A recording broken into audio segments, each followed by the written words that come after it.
There's a very particular feeling you get when the lights dim inside a theater before an animated film begins, especially when it's a Disney production. Not the loud, explosive anticipation you might feel walking into a massive superhero movie, but something quieter, almost nostalgic. A kind of curiosity mixed with comfort. And when Frozen first appeared on the radar, long before it became a global cultural phenomenon, that feeling was definitely there. But nobody, and I mean nobody, expected what it would eventually turn into. The first time I remember seeing the trailer, it didn't even center on the characters that would later become household names. Instead, it leaned heavily into humor. There was this icy lake, a carrot, and a snowman with a personality that somehow felt both ridiculous and oddly lovable.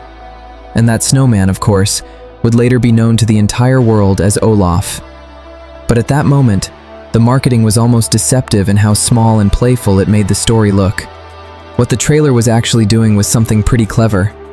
It was easing audiences into a much larger, emotionally layered fairy tale without overwhelming them. The opening images immediately established the visual tone. A massive winter landscape, ice reflecting sunlight like shattered glass, snow drifting across Nordic-inspired mountains. Disney had done winter before, sure, but this looked different. The light behaved differently. The snow felt textured, almost tactile. You could practically feel the cold air coming off the screen. And that visual tone wasn't accidental. By the time this movie entered production, Disney Animation had already been experimenting heavily with advanced rendering technology. Snow, in particular, had historically been a nightmare for animators because it's not just white powder. It reacts to light, pressure, and movement in complex ways. The trailer quietly shows off that breakthrough. Every footprint compresses the snow realistically. Ice cracks travel outward like real fractures. You don't consciously notice those details while watching the trailer for the first time, but your brain absolutely registers them. Then the tone shifts. We're suddenly introduced to a reindeer sprinting across the frozen lake, chasing after a carrot sliding away on the ice. The sequence becomes almost like a silent cartoon short, slipping, sliding, chaotic energy. And eventually Olaf appears, completely unaware of the physics nightmare happening around him. It's funny, pure physical comedy. But looking back, that moment was also strategic. Disney knew exactly what they were doing. The trailer avoids revealing the emotional core of the film because that core is actually pretty heavy for a family movie.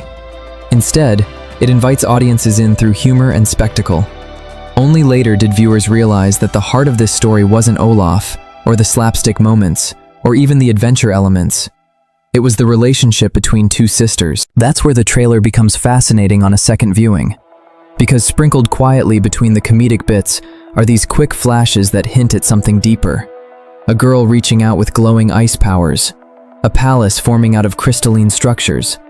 A figure running across a frozen fjord. None of those shots explain themselves, but they plant questions.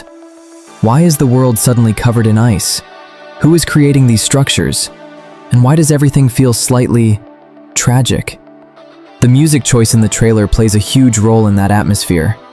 Instead of going full Broadway immediately, the early promotional material leans into orchestral tension. Strings rising slowly, building mystery rather than delivering catchy melodies. It creates the sense that something magical is happening, but maybe not entirely by choice. And that's actually the emotional engine of the entire film, because at its core, Frozen isn't really about a villain trying to destroy a kingdom. It's about fear. Fear of hurting the people you love. Fear of losing control over something inside you. And the consequences of isolation when that fear takes over. But the trailer doesn't say any of that directly. Instead, it teases the idea visually. You see a castle forming out of ice, growing upward like a jagged crown against the night sky. Snow swirling violently. A young woman standing alone on a mountain, surrounded by the storm she created. Even without dialogue, you start sensing the emotional stakes. And that's where the brilliance of the marketing really shows. Because Disney historically had a complicated relationship with fairy tales during that era. They were trying to modernize their storytelling without completely abandoning the traditional elements audiences loved. So the trailer walks this delicate balance. You get glimpses of a princess narrative, sure, a kingdom, royal sisters, a snowy crisis threatening everyone. but the tone feels more introspective than older Disney princess films. There's a loneliness in those images. And then there's the character design, which the trailer showcases just enough to spark curiosity. Anna immediately feels energetic, expressive, the kind of character who speaks with her entire body, not just her words. You can see it in the quick moments where she stumbles forward, determined to keep moving. Elsa, on the other hand, is framed very differently. She's often alone in the trailer shots, silhouetted against enormous landscapes. Her posture is controlled, almost restrained, like someone constantly holding something back. That contrast between the sisters becomes the emotional gravity of the film. But at trailer stage, you're just starting to feel that tension without fully understanding it. There's also a clever bit of misdirection happening with the adventure elements. We see snow monsters briefly, massive icy environments, characters traveling through dangerous terrain. It almost suggests a traditional quest movie, which technically it is, but not in the way audiences initially expected. Because the journey in Frozen isn't really about defeating something external. It's about confronting emotional distance between two people who love each other, but no longer understand each other. And none of that is spelled out in the trailer. It's just hinted at through imagery, music, and tone. Another fascinating detail in that early footage is the sense of scale. The icy palace, when it first appears in the trailer, feels enormous, like a cathedral built out of frozen light. It immediately tells the audience that whatever power created it isn't small or manageable.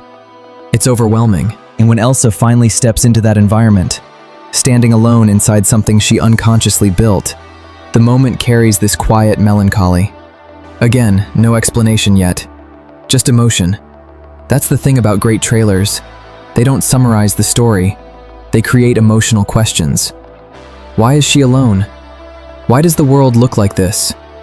Why does the adventure feel both exciting and slightly heartbreaking?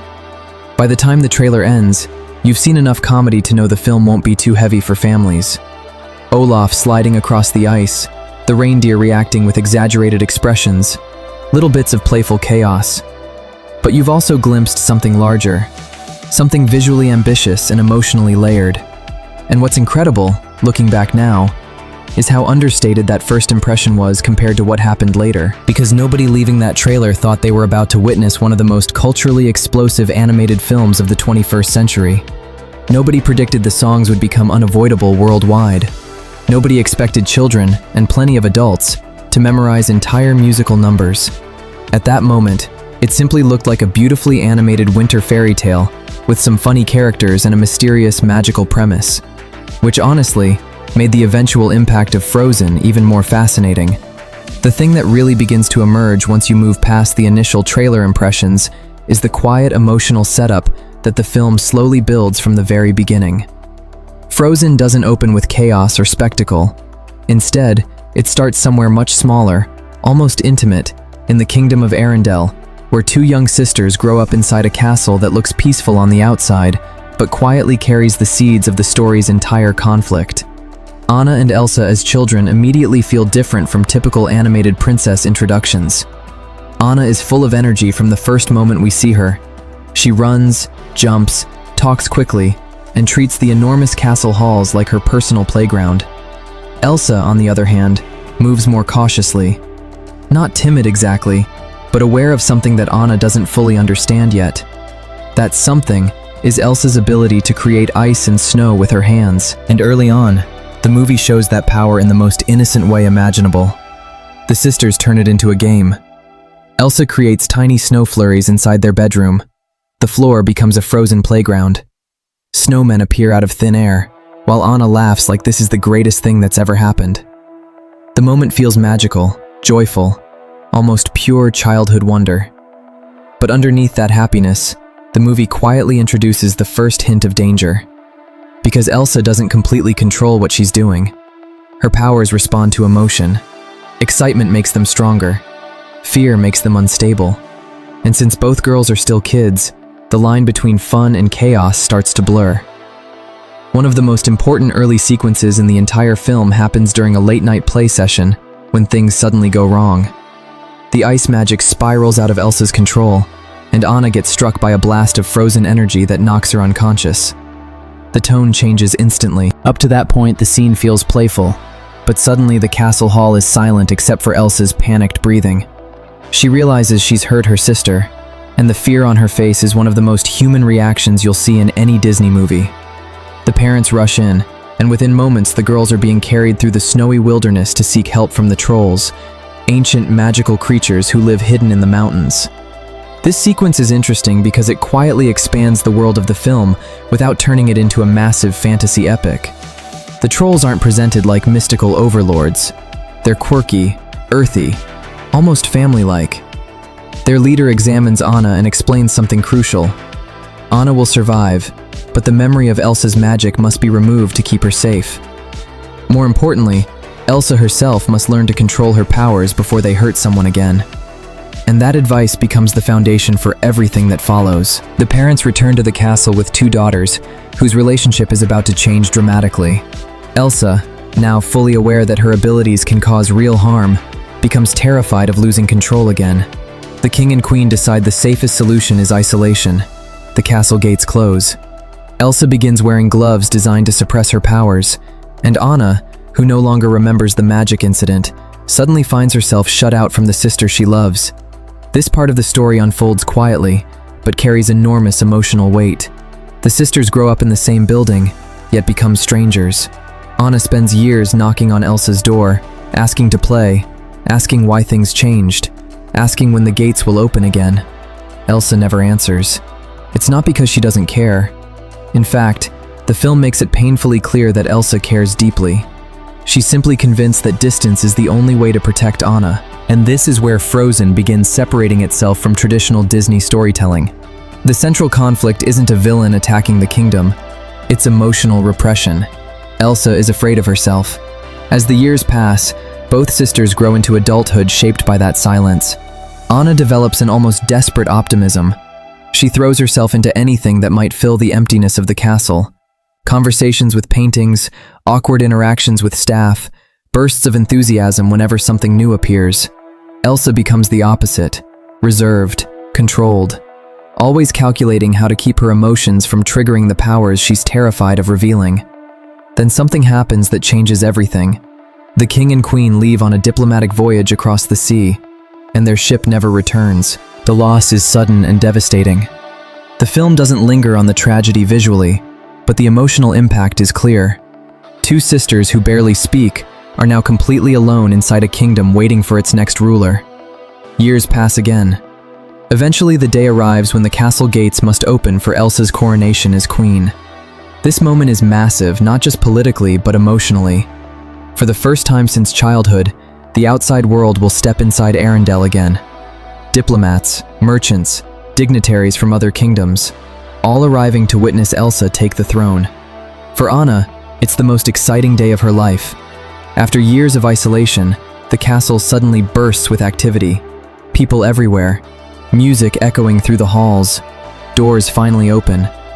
Anna practically explodes with enthusiasm the moment she steps outside.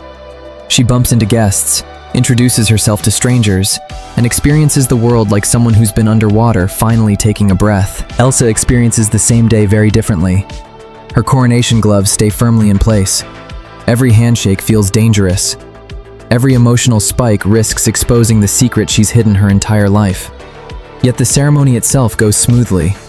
Elsa becomes queen without incident. The kingdom celebrates. For a brief moment, it feels like maybe things will finally stabilize. And that's when Anna meets Prince Hans. He's charming, confident, and arrives with the kind of fairy tale energy that feels straight out of classic Disney romances. Their first meeting is literally a collision, Anna accidentally knocking him into the water while trying to steady herself at the docks. The scene plays like pure romantic comedy. Awkward apologies, shared laughter, a spontaneous connection that quickly grows into something that feels like destiny, at least from Anna's perspective. They spend the evening exploring the castle during the coronation celebration, talking about their lives, finishing each other's sentences in that exaggerated way people sometimes do when they think they've met their perfect match. And before the night even ends, Hans proposes marriage. Now, in most older Disney films, that would be the end of the romantic arc. Love at first sight leading directly to happily ever after. But Frozen does something different. Anna, overwhelmed by the excitement of the day and the sudden possibility of real companionship, rushes to Elsa asking for her blessing to marry Hans immediately. Elsa refuses. Not harshly at first, but firmly. She doesn't know this man. The decision feels reckless. Anna pushes back. Years of frustration finally surface in that argument. She accuses Elsa of shutting everyone out. Elsa pleads for caution. Emotions escalate. And then it happens. For the first time in front of the entire court, Elsa loses control. Ice shoots from her hands. The ballroom freezes over. Guests recoil in shock as the secret she's hidden her whole life becomes impossible to ignore. Panic spreads instantly. The Duke of Weselton labels her a monster. Guards reach for weapons. Elsa, overwhelmed by fear and shame, does the only thing she can think of. She runs. Straight out of the castle. Straight into the mountains. And as her emotions surge out of control, the power she spent her entire life suppressing explodes across the landscape, plunging the entire kingdom into an eternal winter. Anna stands in the middle of that frozen chaos with a look that says everything her words can't quite organize yet.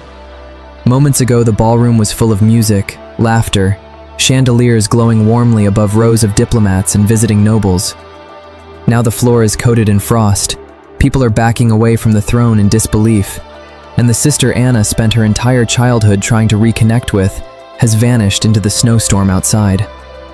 And that's the moment where the emotional engine of the story really starts moving. The first thing Anna feels isn't fear, it's responsibility.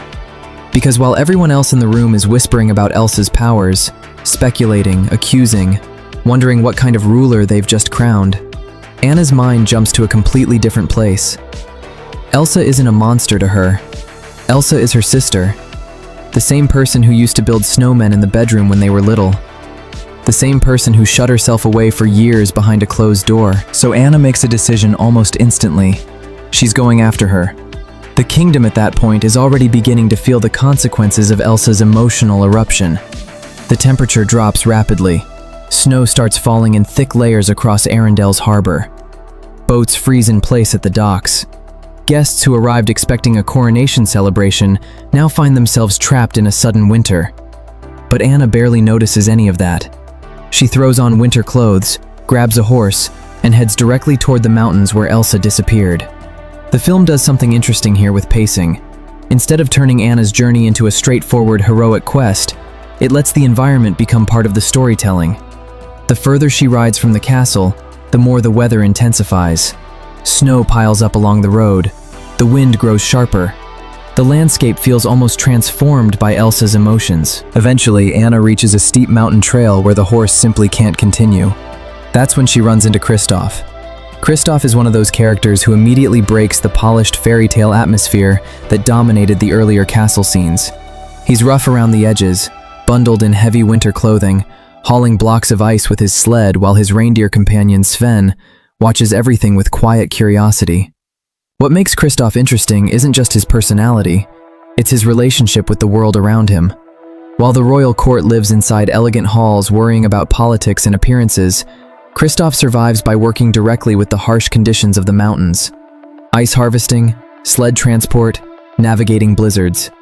To him, winter isn't magical, it's practical. So when Anna bursts into the trading post looking for supplies to chase her sister through a storm, Kristoff immediately assumes she's completely unprepared for what she's about to face. The scene inside the small mountain shop becomes this slightly awkward negotiation between two very different personalities. Anna is determined but inexperienced. Kristoff is skeptical but not unkind. He watches her attempt to buy climbing gear, winter boots, carrots for Sven, clearly improvising her way through an adventure she didn't plan. What finally convinces Kristoff to help isn't heroism exactly. It's circumstance. Anna accidentally leaves the shop without paying for some of the supplies she needs, and when the owner throws both her and Kristoff out into the snowstorm, their journeys suddenly overlap whether they like it or not. So Kristoff agrees to guide her up the mountain, not because he's convinced the mission will succeed, but because he recognizes something stubborn in Anna's determination. Their sled ride into the blizzard becomes one of the film's most visually dynamic sequences up to that point. Snow whipping across the screen, the sled bouncing over frozen terrain, Sven pulling them forward while Anna holds on, trying to balance excitement and anxiety about what they're walking into. And along the way, the conversation between them slowly starts revealing pieces of the larger emotional puzzle. Kristoff doesn't understand royal politics, but he understands survival. When Anna casually mentions she's planning to bring her sister home so everything goes back to normal, Kristoff pushes back a little. Real life doesn't usually reset that easily. Anna doesn't want to hear that. She still believes this whole situation is a misunderstanding waiting to be solved. But the mountains ahead suggest otherwise. Meanwhile, much higher up the same mountain range, Elsa has reached a place where no one else lives. This is where one of the most iconic moments in modern animated film history unfolds. Not because it was designed to be iconic, but because it captures something emotionally honest. For the first time in her life, Elsa stops running. She's alone. No castle walls, no watching eyes, no gloves designed to hide what she can do. And something inside her shifts. Instead of suppressing the magic, she finally allows it to exist freely. Ice bursts outward across the cliffside as Elsa begins shaping her surroundings without fear. Staircases form beneath her feet. Crystalline structures grow upward into towers and balconies. Snow spirals around her like an extension of her emotions, rather than something she's trying to contain. The palace that emerges from that moment isn't just architecture. It's a physical representation of release. Every frozen archway, every shimmering wall, every delicate snowflake pattern reflects a person who spent years hiding and has suddenly decided she doesn't have to anymore. The music during this sequence carries that emotional transformation forward. What begins as quiet uncertainty builds into something powerful and liberating, as Elsa realizes she's not limited to fear.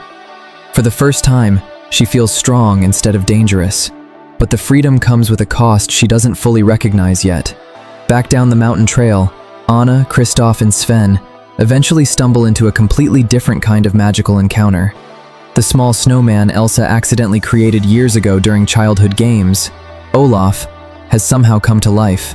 And Olaf's existence is one of the movie's most charming surprises because he embodies pure innocence in a world suddenly filled with tension. He doesn't understand politics, he doesn't understand danger, he barely understands the concept of melting. What he does understand is friendship. So when Anna explains she's searching for her sister, Olaf becomes instantly enthusiastic about helping guide them toward Elsa's ice palace. The group dynamic changes immediately once Olaf joins the journey. His endless curiosity and cheerful commentary balance out Kristoff's practical skepticism and Anna's emotional urgency. Even Sven reacts to Olaf with that mix of confusion and acceptance animals sometimes show when something unusual appears in their world. Together they continue climbing through the increasingly intense winter Elsa unintentionally created. And eventually the ice palace appears on the horizon. It rises from the mountain like a frozen cathedral, glowing faintly under the pale northern sky. Even Kristoff, who spends his life surrounded by snow and ice, stops for a moment when he sees it. Because this isn't natural.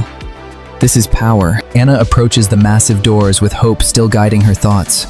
In her mind, Elsa didn't run away because she wanted to abandon everyone.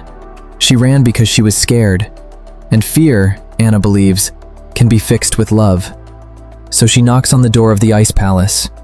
Inside, Elsa hears the sound echoing through the crystalline halls she built for herself. And when she opens that door and sees Anna standing there after all these years of distance, the expression on Elsa's face carries something complicated.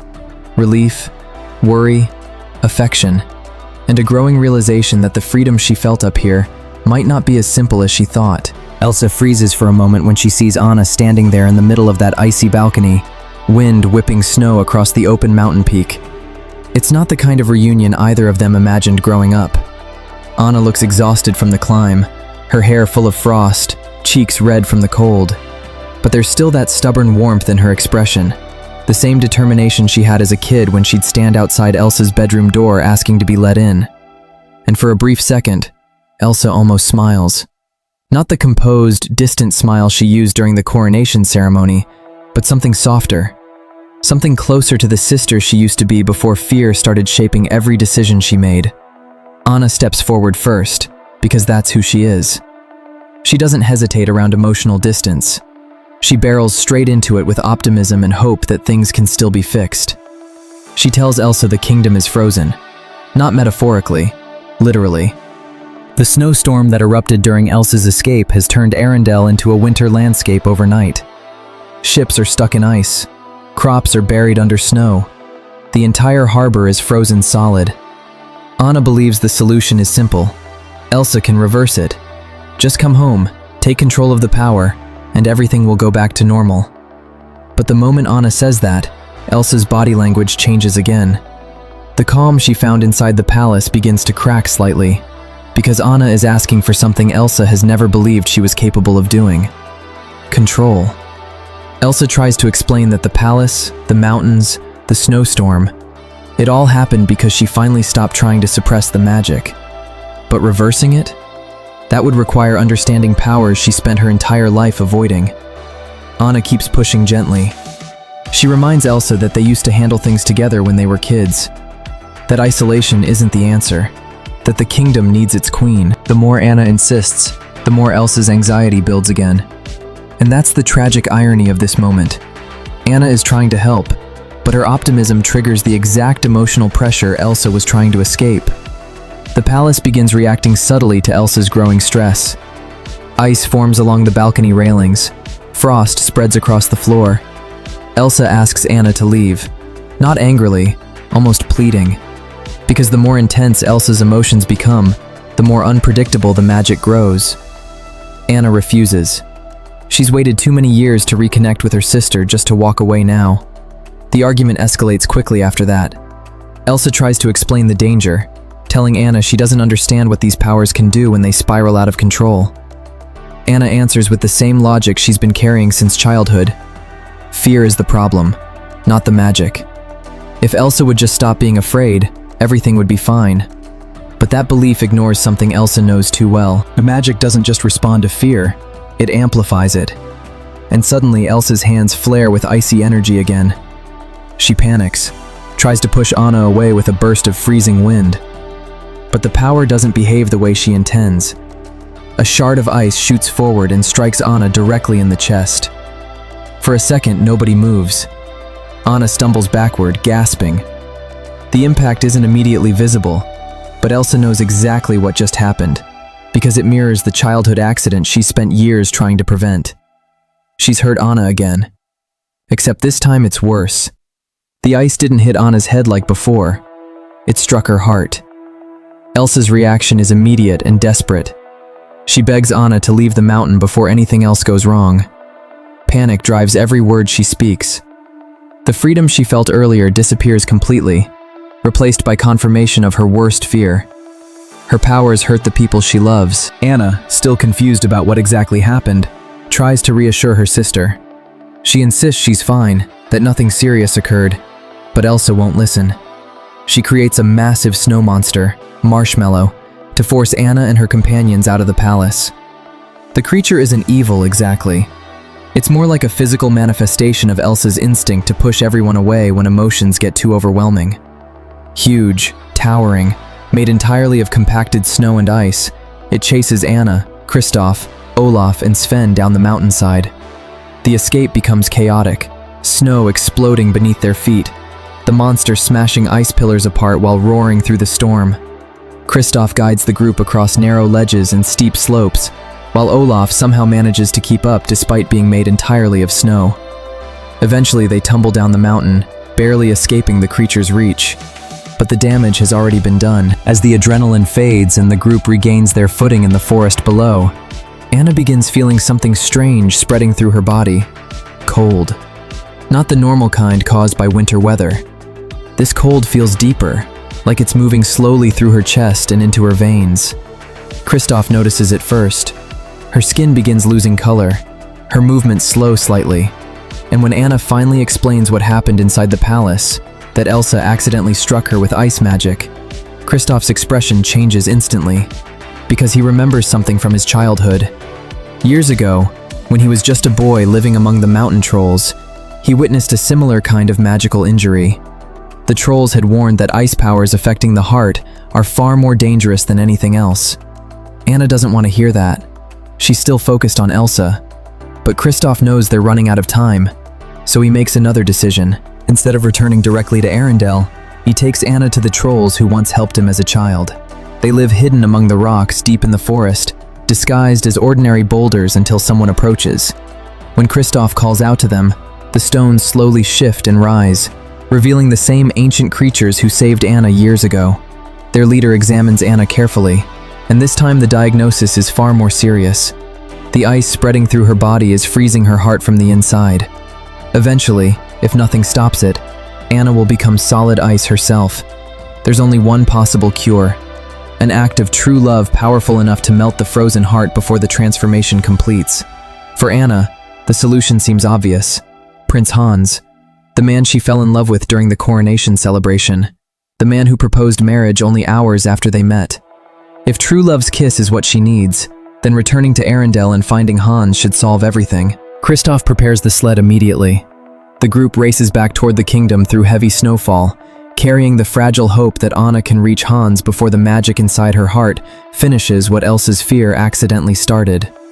By the time the sled carrying Anna, Kristoff, Olaf, and Sven races back toward Arendelle, the storm has grown even more violent. Snow doesn't fall gently anymore. It lashes sideways across the fjord like the sky itself has turned restless. The entire kingdom now looks completely different from the warm harbor city we saw earlier in the story. Buildings are buried in white drifts. Ships remain locked in thick ice. Flags on the castle towers snap wildly in the freezing wind. Inside the castle, Prince Hans has quietly stepped into a leadership role, while Elsa remains missing in the mountains. At first glance, he appears exactly like the kind of responsible prince a kingdom would want during a crisis. He's organizing supplies for the citizens, sending guards to check on families trapped by the sudden winter, coordinating efforts to keep fires burning throughout the town. It's a very convincing performance, and that's part of what makes the next stretch of the story so effective. The film allows the audience to believe Hans is exactly what he seems to be, a noble outsider trying to help a struggling kingdom. When Anna finally reaches the castle gates, barely able to stand from exhaustion and the creeping ice inside her chest, the guards rush her inside immediately. Her hands tremble. Frost clings to the edges of her hair. Every breath seems harder than the last.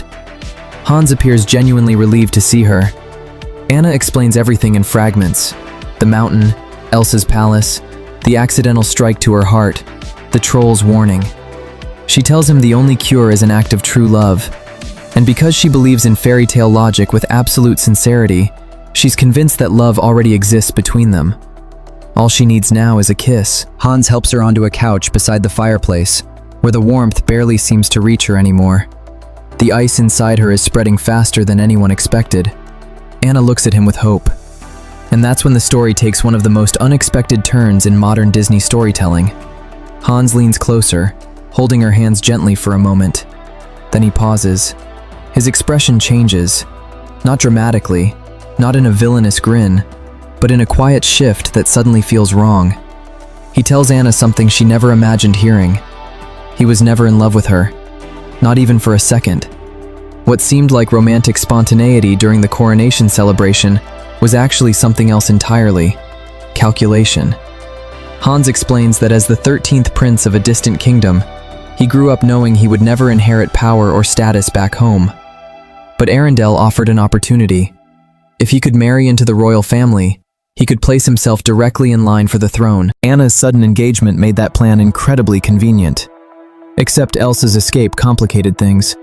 Now the kingdom believes its queen is a dangerous sorceress hiding in the mountains, and Anna, the next heir, is slowly freezing to death in front of him. Hans calmly explains the new plan. If Anna dies, he becomes the grieving fiancé who bravely takes control of the kingdom while organizing a mission to stop Elsa's endless winter. The people will see him as their savior. He'll be the hero who restores order. Anna tries to protest, but the cold spreading through her body makes even speaking difficult now. Her fingers barely move. Her breathing grows shallow. Hans stands up slowly. He walks to the door, and before leaving, he extinguishes the fire in the fireplace. The room grows colder immediately. Anna is left alone. Outside, the storm intensifies. Meanwhile, high in the mountains, another search party has reached Elsa's ice palace. This one led by the Duke of Weselton and several armed guards. Their mission isn't reconciliation. They want Elsa captured. The Duke believes her powers make her a threat not only to Arendelle, but to neighboring kingdoms as well. If she isn't stopped, the winter might spread far beyond the fjord. Inside the palace, Elsa initially tries to defend herself without harming anyone. Ice shields rise from the floor. Staircases collapse to block the guards' advance. The entire structure reacts like a living extension of her fear. But the attackers keep coming. Crossbows fire. Chains clatter across frozen floors. Eventually, Elsa is overwhelmed and knocked unconscious during the struggle. When she wakes up again, she's no longer inside the palace.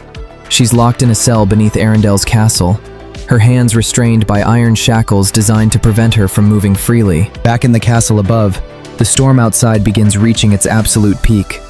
Anna, barely able to crawl now, drags herself across the floor trying to reach the door Hans locked behind him. Every inch feels harder than the last. Frost creeps across the walls of the hallway as she struggles forward, and Olaf finds her.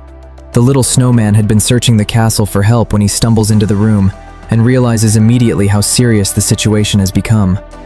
Olaf doesn't fully understand the magic freezing Anna's heart, but he understands something simple. She needs warmth. He begins gathering small pieces of burning wood from the castle's fireplaces, building a tiny, flickering heat source beside her as best he can without melting himself completely. It's one of those moments where Olaf's innocence becomes unexpectedly moving. He knows the fire could destroy him, but he's more worried about Anna. During this quiet moment, Anna confesses something else she's just realized. True love's kiss from Hans was never going to work anyway, because what she thought was love was really just excitement, loneliness, the thrill of meeting someone new after years of isolation. Olaf listens thoughtfully. Then he says something that changes the direction of the story again. Kristoff might love her. The way he helped her through the mountains, the way he risked everything to bring her back to the trolls, the way he cared about her safety even when the mission seemed impossible. Anna hadn't considered that possibility before, but suddenly it makes sense. Kristoff isn't in the castle right now, though. He left after delivering Anna safely to Hans, believing she'd be cured by the kiss of the man she loved. Which means Anna now has to reach him before the freezing inside her heart becomes permanent. She forces herself back to her feet. The storm outside howls louder than ever. Somewhere across the harbor, Elsa has escaped her prison and runs across the frozen fjord, while Hans and his soldiers pursue her through the blizzard. And Anna steps out into that same storm, knowing she has only minutes left before the ice inside her wins completely. Outside the castle walls, the storm now feels almost alive. Wind roars across the frozen harbor with a kind of relentless fury, lifting snow into thick spirals that make it nearly impossible to see more than a few feet ahead. The once beautiful kingdom of Arendelle has turned into a white blur of chaos. Lanterns swing wildly from their hooks. Ice creeps along rooftops and stairways. Even the sea itself has disappeared beneath a solid sheet of frost, stretching far out toward the horizon. And somewhere inside that blinding storm, 3 separate paths are slowly converging. Anna stumbles forward through the snow, every step heavier than the last. The cold inside her chest has spread now. It's no longer just pain, it's numbness. Her arms move stiffly. Her vision fades in and out like someone dimming the lights of the world. Still, she keeps moving. Because somewhere nearby, she believes Kristoff might be riding back toward her. Meanwhile, Kristoff himself is having a realization of his own. After leaving the castle earlier, he had assumed Anna would be fine. The true love's kiss solution seems simple enough. But as he rides Sven back down the snowy road, something starts bothering him. A quiet feeling in the back of his mind that refuses to settle. The troll's words echo in his memory. An act of true love will thaw a frozen heart.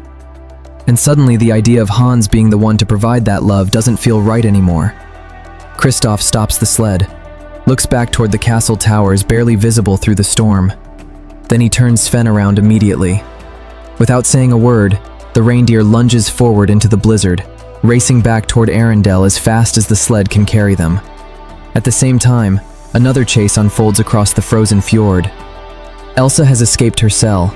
She burst free during the chaos inside the castle after realizing something horrifying. Her powers are still spiraling out of control. Every emotional spike feeds the storm growing above the kingdom, and when Hans told her Anna had died because of her magic, the grief nearly destroyed what little control Elsa had left. So she ran, not toward safety, just away from everything.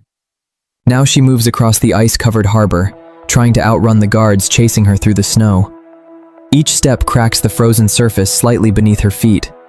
Her breathing comes in panicked bursts. Ice crystals swirl wildly around her like fragments of broken glass caught in the wind. Hans leads the pursuit. His earlier calm has completely vanished. Now he moves with ruthless determination, sword drawn, calling orders to the soldiers behind him. He tells them Elsa must be stopped before the storm spreads further. From a distance, it still sounds like heroism, but there's something colder behind his voice now. Something calculated. Back near the castle gates, Anna finally collapses to her knees in the snow. Her body is nearly frozen. Each breath fogs weakly in front of her face. Her hands barely respond when she tries to push herself back up again. The ice inside her heart has almost finished its work. That's when she sees two shapes through the storm. One is a sled racing toward the castle. The other is a group of figures chasing someone across the frozen harbor. At first, the snowstorm makes it impossible to tell who's who, but slowly the shapes sharpen just enough. Kristoff and Sven are racing toward her. Elsa is running across the ice, and Hans is raising his sword behind her. Anna realizes something instantly. She can't reach Kristoff in time. Even if she tried, the distance is too great and her strength is nearly gone. But Elsa is right there, only a short distance away, and Hans is about to strike. In that moment, Anna faces the final decision of the entire story. She can keep moving toward Kristoff and hope to survive, or she can turn toward Elsa and try to stop Hans. The choice isn't heroic in the traditional fairy tale sense. It's instinctive. Anna turns away from Kristoff. She forces her frozen legs to move one more time and staggers toward the two figures fighting across the fjord. The storm howls louder as she approaches. Elsa collapses to her knees on the ice after finally realizing the truth. Anna isn't dead. She can see her sister struggling through the snow toward her, but Hans is already swinging his sword. The blade rises above Elsa's head, and just as it begins its downward arc, Anna throws herself between them. The strike lands, except the sword doesn't cut through her, because the ice inside Anna's heart finishes spreading at that exact moment. Her entire body freezes solid into a statue of ice. The blade shatters against the frozen surface. For a second, everything goes silent. The storm pauses, almost like the world itself is holding its breath. Elsa looks up slowly and sees her sister standing there, completely frozen. The realization hits Elsa with crushing force. All the fear she carried her entire life about hurting Anna has finally come true. Except this time, Anna didn't get hurt by accident. She chose it. She sacrificed herself to save Elsa.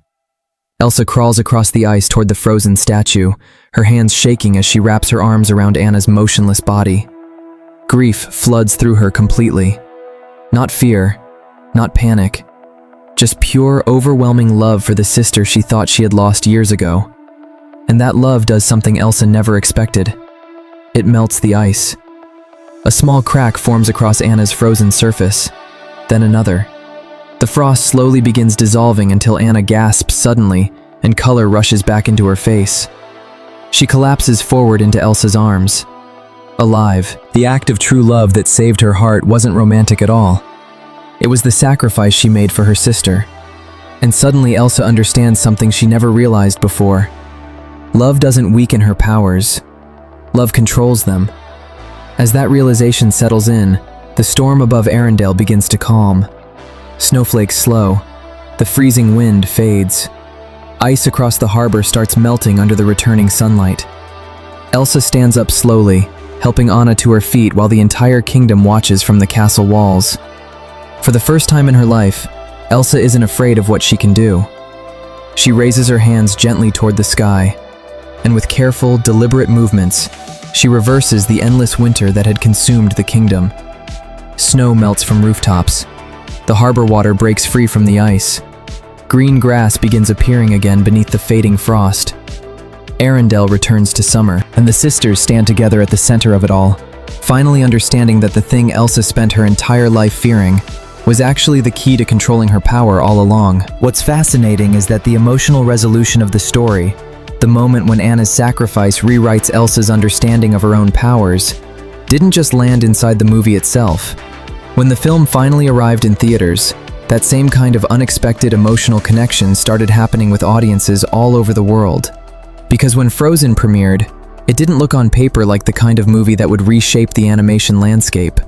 By late 2013, animated films had already entered a very competitive era. Studios were releasing polished family movies every year, many of them financially successful, many of them technically impressive. But the cultural footprint of most of those releases tended to fade after a few months. A strong opening weekend, maybe a few award nominations, then the industry would move on to the next big release. Inside Walt Disney Animation Studios, though, there was a different kind of pressure building long before the movie reached theaters. For decades, Disney's identity had been closely tied to animated fairy tales.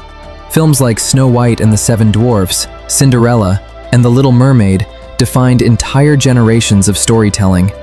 Those movies didn't just succeed financially, they shaped the studio's DNA.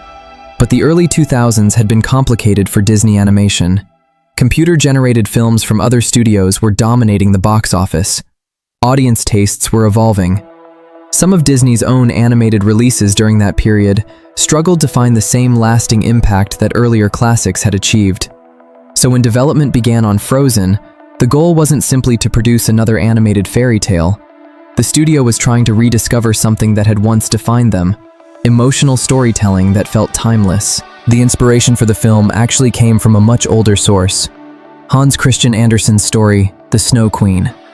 That original tale dates back to the 1800s and has a very different tone. In Andersen's version, the Snow Queen is a distant, mysterious figure who kidnaps a young boy, leading to a long journey of rescue and discovery. Early attempts to adapt that story into an animated film ran into a huge creative problem. The Snow Queen herself wasn't very relatable. She was powerful and visually interesting, but emotionally distant. If Disney had followed that structure directly, Elsa might have become a traditional villain, something closer to a magical antagonist than a complex character. And for a while during development, that's actually where the project seemed to be heading. But somewhere along the way, the filmmakers made a decision that completely changed the direction of the movie. Instead of treating Elsa as the villain, they made her the emotional center of the story. The relationship between two sisters became the real foundation of the film. That shift sounds simple when you describe it now, but inside the industry, it represented a pretty bold move. Animated fairy tales had historically focused on romance as the core emotional driver. The idea that the most powerful act of love in the story would come from a sibling relationship, not a romantic one, was a departure from the formula audiences were used to. That creative decision rippled through every part of the production. Writers began reworking character motivations. The music team adjusted the emotional structure of the songs. Entire scenes were rewritten so the story would build toward Anna's sacrifice, rather than a traditional true love's kiss ending. And that's where the now famous song, Let It Go, entered the picture. When the songwriting duo behind the film delivered that track, something clicked for the filmmakers immediately. The song reframed Elsa, not as a villain embracing darkness, but as someone experiencing a moment of personal liberation. Once that piece fell into place, the rest of the narrative started aligning around it. By the time the final version of the film reached completion, the tone felt completely different from the earliest story outlines. Instead of a straightforward fairy tale about defeating an icy antagonist, the movie became a story about identity, fear, and emotional connection. When the Walt Disney Company prepared to release Frozen, expectations were cautiously optimistic.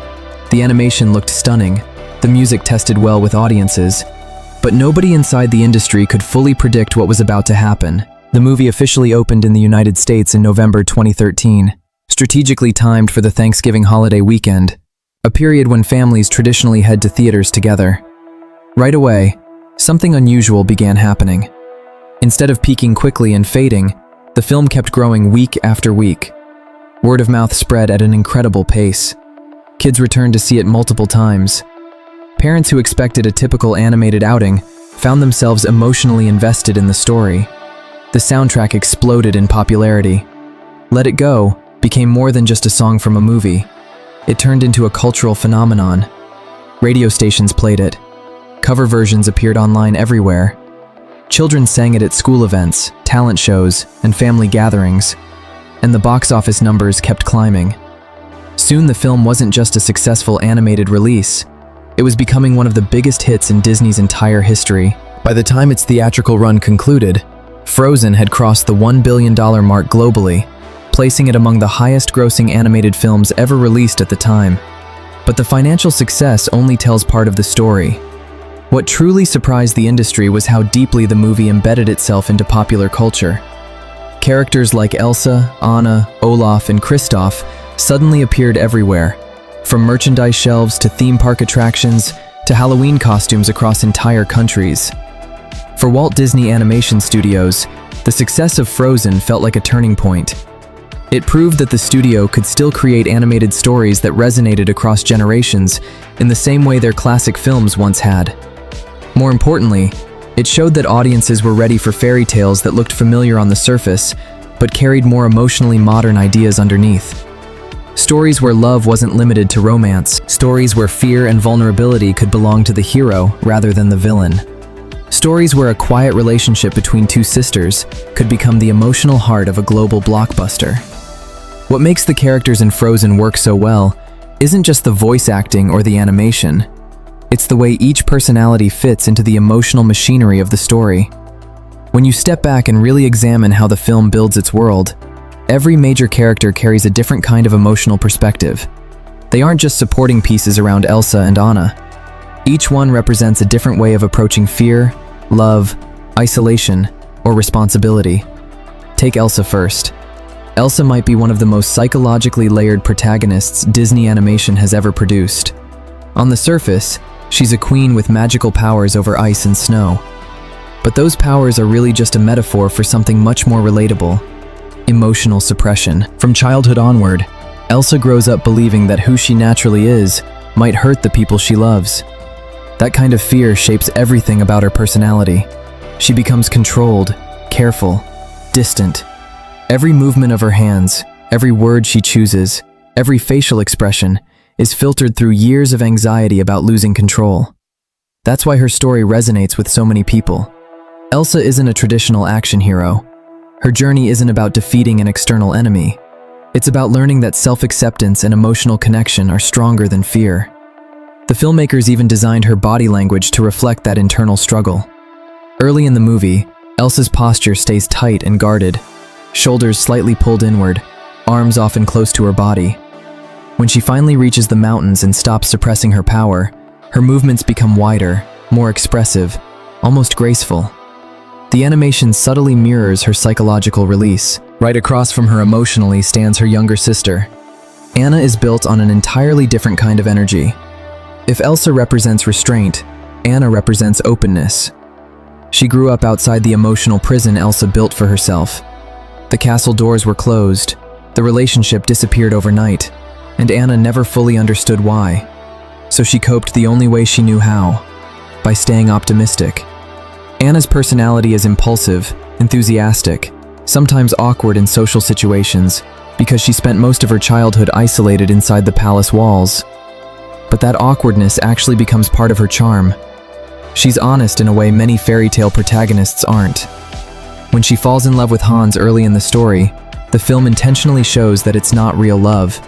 It's excitement, loneliness, and the thrill of meeting someone new after years of emotional isolation. That mistake becomes important later, because Anna's arc isn't about finding a romantic partner.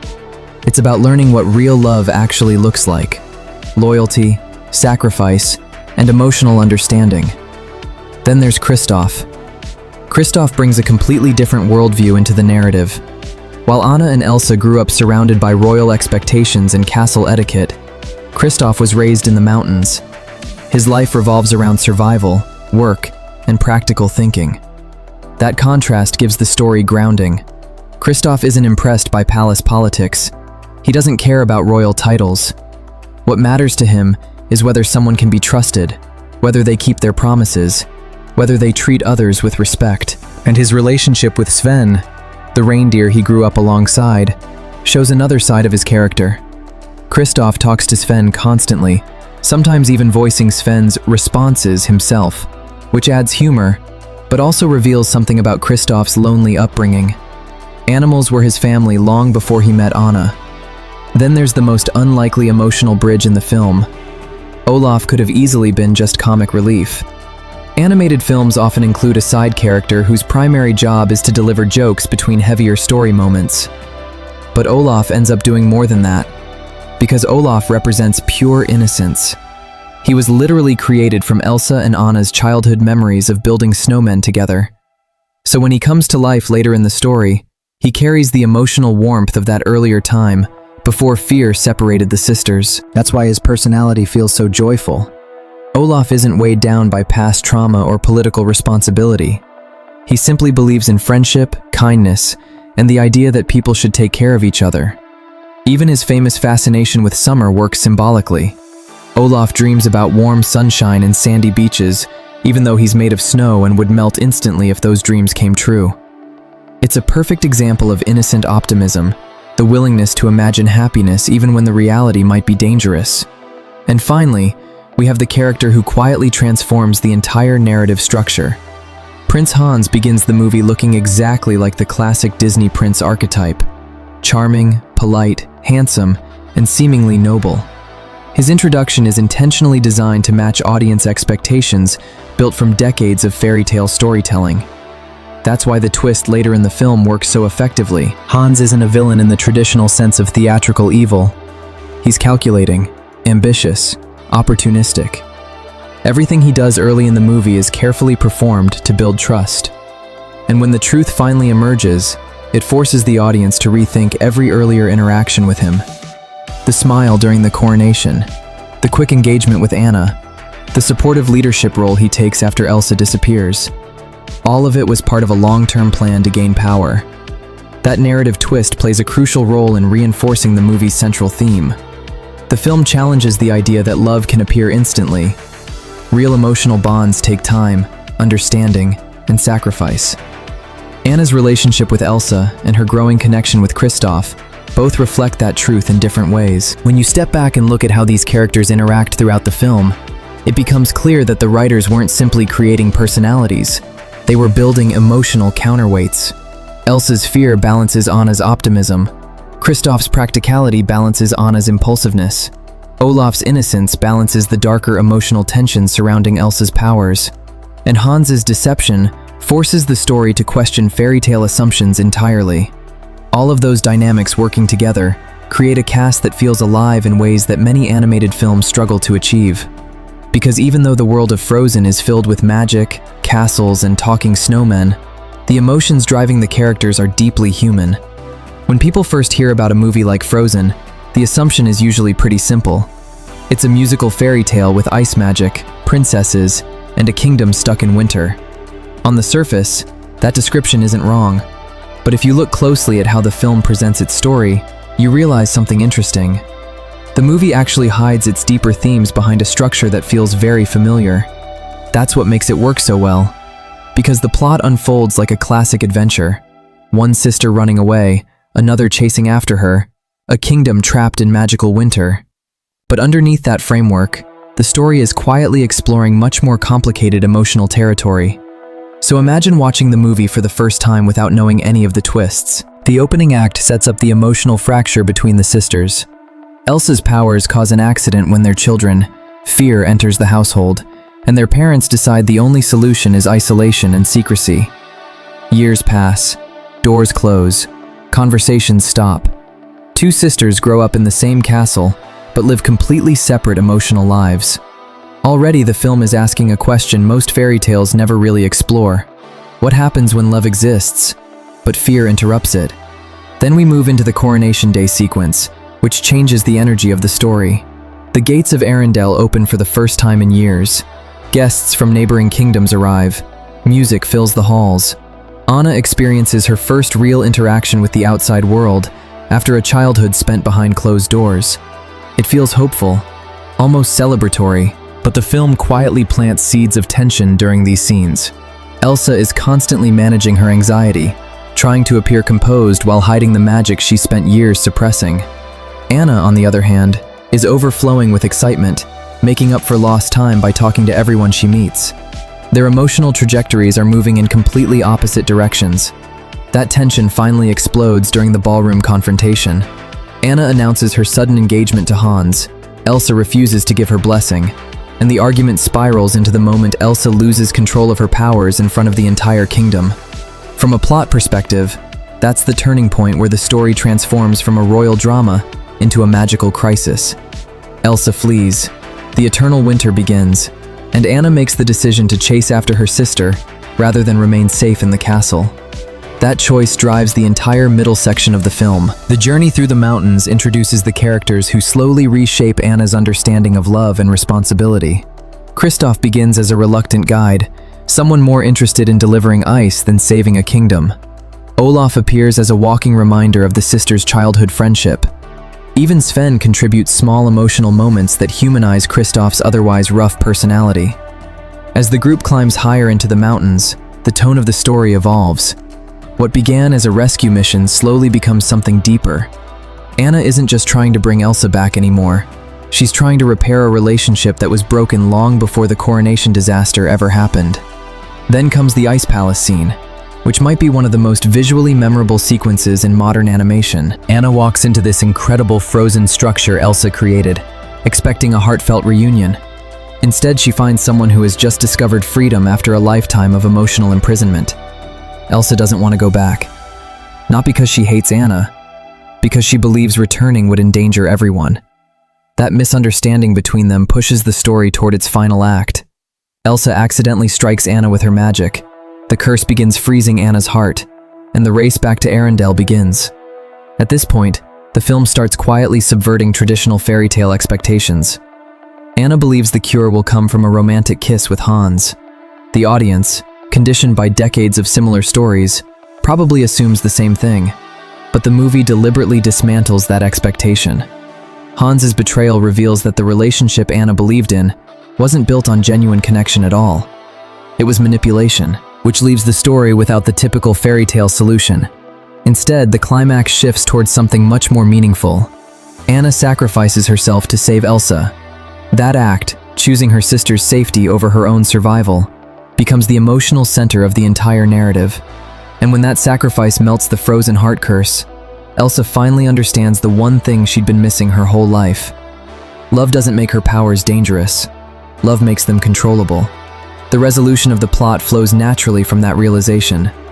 Elsa lifts the winter, Arendelle returns to normal, and the relationship between the sisters begins healing for the first time since childhood. What's interesting is how quiet the ending feels compared to the chaos leading up to it. There's no massive battle scene, no explosive defeat of a traditional villain. The real victory comes from emotional understanding. Anna and Elsa finally reconnect. Kristoff and Anna begin a relationship built on genuine trust instead of fairy tale impulse. And Elsa transforms her powers from something frightening into something joyful, turning the castle courtyard into a place where snow and winter become part of everyday celebration, rather than a symbol of fear. When you step back and look at the entire plot structure, it becomes clear the film was never really about defeating winter. It was about thawing the emotional distance between two sisters who spent most of their lives believing they had to face the world alone. Alright, let's keep the momentum going and move deeper into the adventure of Jumanji, the next level. Because if you remember how the game works, the real kids are still inside the avatars, but now everything is scrambled. So instead of the usual lineup, we suddenly have Spencer's grandpa Eddie stuck inside Dr. Smolder Bravestone's body. And that alone changes the entire tone of the adventure. Imagine waking up as this muscular jungle hero when 5 minutes ago, you were an old guy complaining about heating bills. Eddie doesn't understand the game. He doesn't understand the rules. And most importantly, he definitely doesn't understand why everyone expects him to suddenly start climbing cliffs and fighting enemies. So when the group explains that they're inside a video game, his reaction is exactly what you'd expect from someone from an older generation. He basically treats it like nonsense. He keeps questioning everything. Why do I have a strength bar? Why can't I eat cake? Why are there rhinos running around? And what makes it hilarious is the performance. The actor playing Bravestone completely shifts the character's personality. Instead of the confident, heroic explorer we saw before, now he's stubborn, confused, and constantly annoyed. It's like watching someone's grumpy grandfather accidentally become an action hero. And honestly, those scenes are some of the funniest moments in the entire movie. But the movie doesn't stop there. Because the second major twist comes from Milo, Eddie's longtime friend. Milo ends up inside the body of the zoologist avatar, the guy whose main ability is understanding animals. And Milo absolutely loves it. He's fascinated by everything: the desert, the animals, the weird game mechanics. He treats the entire experience like a once-in-a-lifetime vacation. And what's interesting is that this dynamic slowly reveals something deeper about Eddie and Milo's relationship. At first, they just seem like two old guys who argue all the time. But as the story continues, you start realizing that there's decades of history between them. Old regrets, old arguments, old emotional baggage. And the movie actually uses the video game adventure to slowly unpack that, which is something you don't usually expect from a jungle action comedy. Now let's talk about the new environment, because this sequel definitely wanted to make the world bigger. The first film mostly stayed inside jungles and temples, but this time, the game expands into entirely new regions. We're talking scorching deserts, dangerous canyons, icy mountains, the kind of locations that make the adventure feel like it's leveling up. The desert sequence is especially memorable. Our heroes are suddenly riding camels across massive dunes while being chased by enemy forces. And the movie really leans into the chaos of it. Sandstorms start forming, enemies attack from every direction, and the characters still barely understand their abilities. So instead of a perfectly coordinated action team, what we get is a group of people basically improvising their way through danger. And that's where the comedy works best. Because every action scene becomes part action spectacle, part personality clash. For example, Eddie constantly refuses to listen to instructions. Someone tells him to use your strength ability, and he just punches something randomly. Sometimes it works, sometimes it makes things 10 times worse. And the rest of the team has to deal with the consequences. But the movie also introduces another major mechanic of the game: NPC guides. One of them joins the team early in the desert section. He's the classic video game character who repeats the same lines over and over, explaining the mission objective. And every time he appears, he delivers the exact same dramatic speech about saving the kingdom. The group quickly realizes that he literally cannot say anything else. No matter what question they ask, he just resets and repeats the same dialogue tree. If you've ever played RPGs, that joke lands perfectly, because we've all seen characters like that, and the movie turns it into a running gag that keeps popping up throughout the story. But eventually the adventure reaches one of the film's biggest action sequences, the canyon bridge scene. And honestly, this is where the movie shows off its blockbuster budget. The team has to cross a massive broken bridge suspended between two cliffs. But of course, nothing is ever simple inside Jumanji. Enemy warriors appear, the bridge starts collapsing, and suddenly there's a massive group of mandrill monkeys charging toward them. Now, if you've seen the movie, you know exactly how wild this scene gets. Hundreds of monkeys swarming the bridge, characters hanging from ropes, others trying to climb while the structure literally falls apart beneath them. It's chaotic, fast, and honestly pretty thrilling. But again, the comedy never disappears, because half the characters are still trying to figure out how their bodies work. One character discovers a new ability mid-battle. Another completely forgets their weakness and nearly gets themselves killed. And the result is this perfect mix of danger and ridiculousness. Meanwhile, outside the game, there's another storyline unfolding, because the friends who didn't enter Jumanji at first eventually realize something's wrong. They know Spencer disappeared. They know the broken console is involved. So they decide to go back into the game to rescue him, and that decision pulls even more characters into the adventure, which leads to even more avatar switching.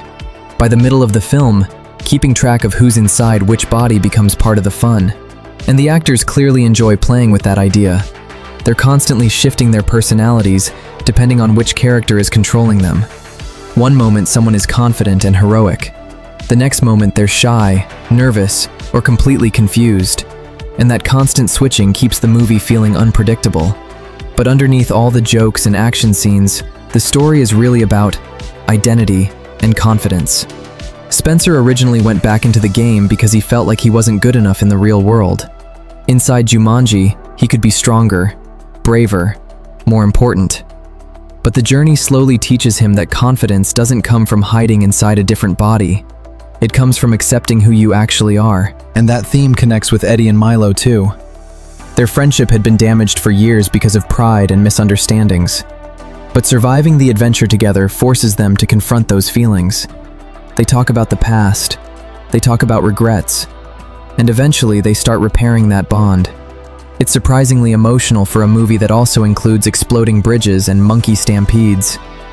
As the story moves toward its final act, the team finally understands the true objective of the game. There's a magical necklace that must be returned to a sacred mountain. Classic adventure movie setup. But of course, the final journey to that mountain is anything but simple, because now the environment changes again. The desert gives way to icy mountains, temperatures drop, visibility disappears, and the characters have to climb through brutal conditions while enemies continue chasing them.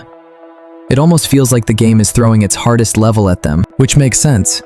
Every video game saves the toughest challenge for the end. And this is where the emotional stakes really kick in, because one of the characters reveals a secret that changes everything about their motivations. A secret connected to illness, and the limited time they might have left in the real world. Suddenly, the adventure isn't just about finishing the game. It's about making peace with life itself.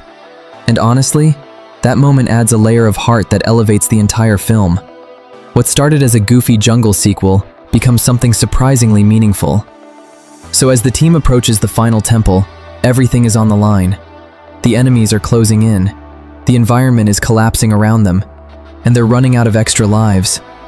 Which means one mistake could end the game permanently. And the final showdown becomes a full-scale action spectacle involving climbing towers, escaping attacks, and racing to place the necklace back where it belongs before the entire world of Jumanji destroys them. It's loud, it's chaotic, it's funny, and it delivers exactly the kind of big cinematic finale audiences expect from a movie like this. But what happens after the game ends?